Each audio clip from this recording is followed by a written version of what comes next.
Okay, welcome to another video. So I thought what we could do in today's video is check out some of the newest features that have made their way into KDE Plasma 5.20, which was released just a few days ago. Now I've been reading through the release notes and the release announcement here, and there's quite a lot of new features and improvements, making this for a rather large update. So there's no doubt going to be things that we aren't going to cover in today's video, but I've made a note of some of the things that excite me the most and I thought we could check them out. For anything else that I've skipped, I'll leave links in the description to the release note and the announcements, and you can read through them as well. So the distribution we're going to be using for today's video is going to be KDE Neon, as it's pretty much the best place to showcase the latest and greatest that KDE has to offer. So we're going to start with the most obvious, and something that I think is a lot more important than other people tend to give it credit for, is a nice default desktop wallpaper. So the reason why I say that's more important than a lot of people think, it's oftentimes the first thing a new user is going to see when they load up a new distribution. And if they've got quite an old dated wallpaper, it's going to set the tone for the rest of the desktop, and you never know, they might go and look elsewhere. So we have a new bluish purple kind of pinky there with a nice little pattern, and it's called Shell, and it was made by Lucas Andrade. I hope I've said your name right. Apologies if I've got that slightly wrong. Now moving towards the bottom of our screen, there's been a few little improvements made in around the whole sort of panel area. So not so much a new feature, but just a change from the old default way of doing things. You'll notice that we're now greeted by default with the icons only task manager, as opposed to the more old school way of doing things with the Windows list. Personally, I think this is a change that should have happened quite a long time ago. So whenever I'm using KDE in a single panel layout without a dock, I will instantly always go into my alternatives and put the icons only task manager on, pin my favourite applications, and then I'll be good to go, and it will reserve a whole lot more extra space on your panel. So it's also now gained the feature. If we go into the configure icons only task manager, jump over into the behavior section here. So as you can see in this option here, clicking active task minimizes the task. What that means is, if we opened up system settings, for example, clicking the icon will then minimize the task or the window into its own icon there in the task manager. Now if you're not a massive fan of that function, we can just go ahead and disable the minimize the task, click apply it. Now if we do the same function by clicking, nothing will happen. Personally, I'm a much bigger fan of minimizing when I'm clicking the icon there, so I'm going to leave that enabled, but it's good for the people that don't quite like that function. Okay, so now just moving on to the overall kind of panel settings. It's been made a lot easier just to overall edit things, and especially the size. So as you can see, we now have a programmable number to set the size of our panel, which brings it in line with pretty much every other desktop environment out there. And again, I think it just makes things a whole lot easier, especially if someone like me, I have multiple machines and most of them do have the KDE desktop in some flavour running. And I often like to have quite a uniformed approach and look across all of my different desktops on different devices. And having a programmable number just makes life a whole lot easier. So say if you wanted your panel to be size 36 across all of your desktops, you could then make a mental note, okay, I like my panel size 36, and then go into your next computer and set your panel size to 36, as opposed to the old way where you'd be sort of dragging it to the position you want and kind of doing a bit of guesswork there. So let's go ahead and just put that back into the default of 46. Now moving along to our kind of system tray and clock area. Again, not so much a new feature, but you'll notice that the clock now has like a compact view of the date below the actual time there. Nothing amazing, but I'm going to wonder how that looks when you actually shrink the panel and whether it's still readable. So let's give that a go now. So if we go down, let's say to 36, okay, that's still readable. Okay, so this is where it's going to start getting quite hard to make out what the actual date and time is. But I think anything above 30, at least for me, it's still kind of readable, and I can see that it says 16/10/2020.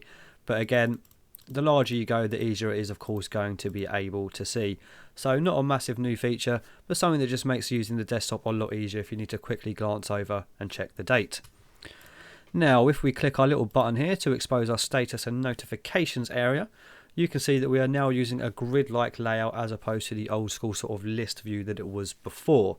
Now, as well as just looking more visually appealing and attractive, it will also make selecting things for people that are using touchscreen input a whole lot easier due to the spacing, just making things overall a lot easier just to use your finger to hit that function.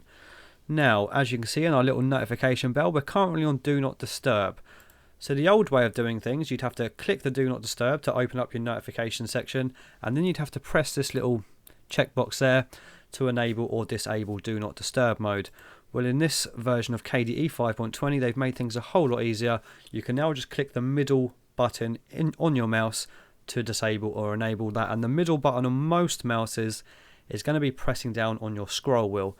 So let's give that a go now. Perfect, so it's working absolutely fine, and again it's just little touches like that that make using the desktop a whole lot faster. Now we do have some new on-screen visual pop-ups for things like sound, brightness. Unfortunately I'm not on my laptop, so there will also be a couple of other things that we can't show in today's video, but we can show the visual pop-up that we're going to get for sound. Let's have a look. Okay, so just a very nice clean non-intrusive pop-up for your sound, and let's see how that looks with a full screened application window. So again, let's go into our sound. Yep, so you can easily make it out. I don't think there's any shadowing behind it, just floating there.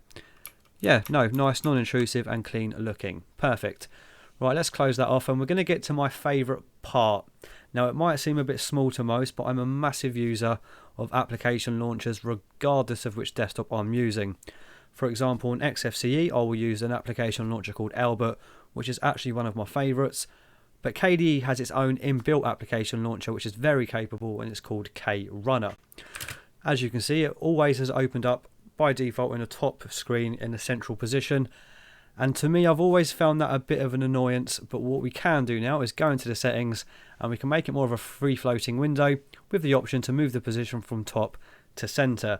Now again, a very small change there, but something that for me is going to make a world of difference and bring it in line with all of the other sort of application launchers that we're used to using across different distributions and operating systems. So let's go ahead and apply that and check it out. Now I've not checked this out yet, so this is going to be the first time me seeing this. Okay, we're applied. Let's just close that for the moment.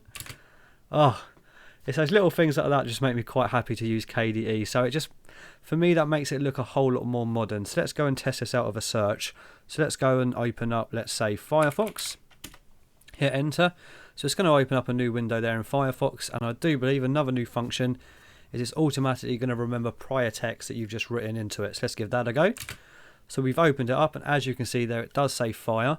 But fortunately, it's highlighted it by default, which means you won't have to go and backspace things and, you know, take up additional time and key presses.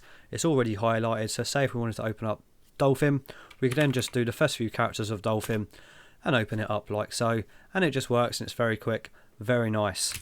And as you can see there, of course, it has also remembered Dolphin, so that should just make using KRunner a whole lot more intuitive.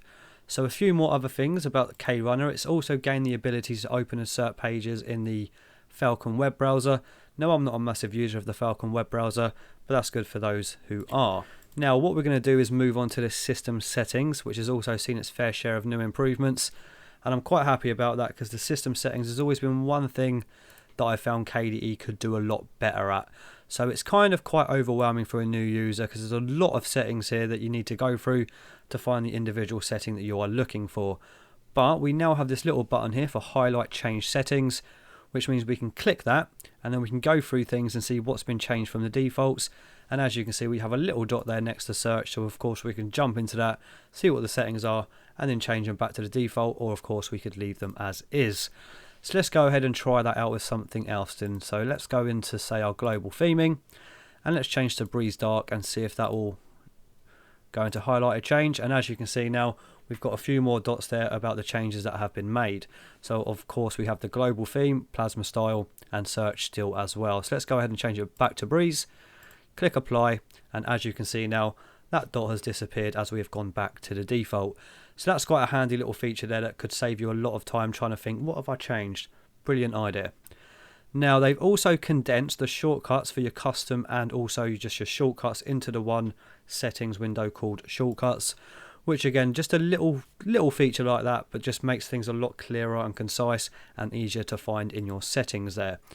Now one more thing that I want to check out, but before we do that, I don't have Bluetooth on this computer, so I can't quite show you, but the whole Bluetooth stuff's been redesigned as well as the user account As you can see there we go, tied up. So moving on to the notification section in our KDE system settings, you'll notice a few little changes here, but what I want to check out the most is jumping into Applications Configure, scrolling past the application notifications, and there should be a new notification here, and there it is, low disk space. So that's quite self-explanatory, but what this means is you're going to get a nice little notification letting you know when you're running dangerously low on disk space, and then you can decide to just back up, move some files around, or whatever you need to do to fix that issue.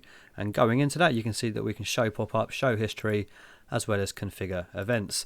So just nice little touches like that just make using the desktop feel a bit safer. Now, another thing that should make things feel a whole lot safer is we now have the ability for smart monitoring. So using our KRunner in its new position, center screen, if we type in smart, as you can see there, we have smart status. So it's just going to monitor the health of our devices and let us know if anything catastrophic could happen, and then we can decide what to do, save any data that we might need to, and all is well. So another new feature of KDE 5.20 is something not so much a visual change, but a nice little feature that should help you extend the battery life of your laptop is the ability to set the charge level below 100%. So again, not a visual change, but it's nice little touches like that that make KDE a more fully fledged, safe and usable desktop. So that's been a quick look at some of the features of KDE 5.20 that excite me the most. Like I said, there will be things that I've missed out in this video, so I'll leave links in the description for those of you that want to go and see what else there is. My favourite new feature though that I've probably made quite obvious is the improvements made to the application launcher KRunner. Do let me know what your new favourite features are in this version of KDE 5.20 in the comments below. Thank you for watching. If you've enjoyed this video, please subscribe and I'll see you on the next one. Bye bye.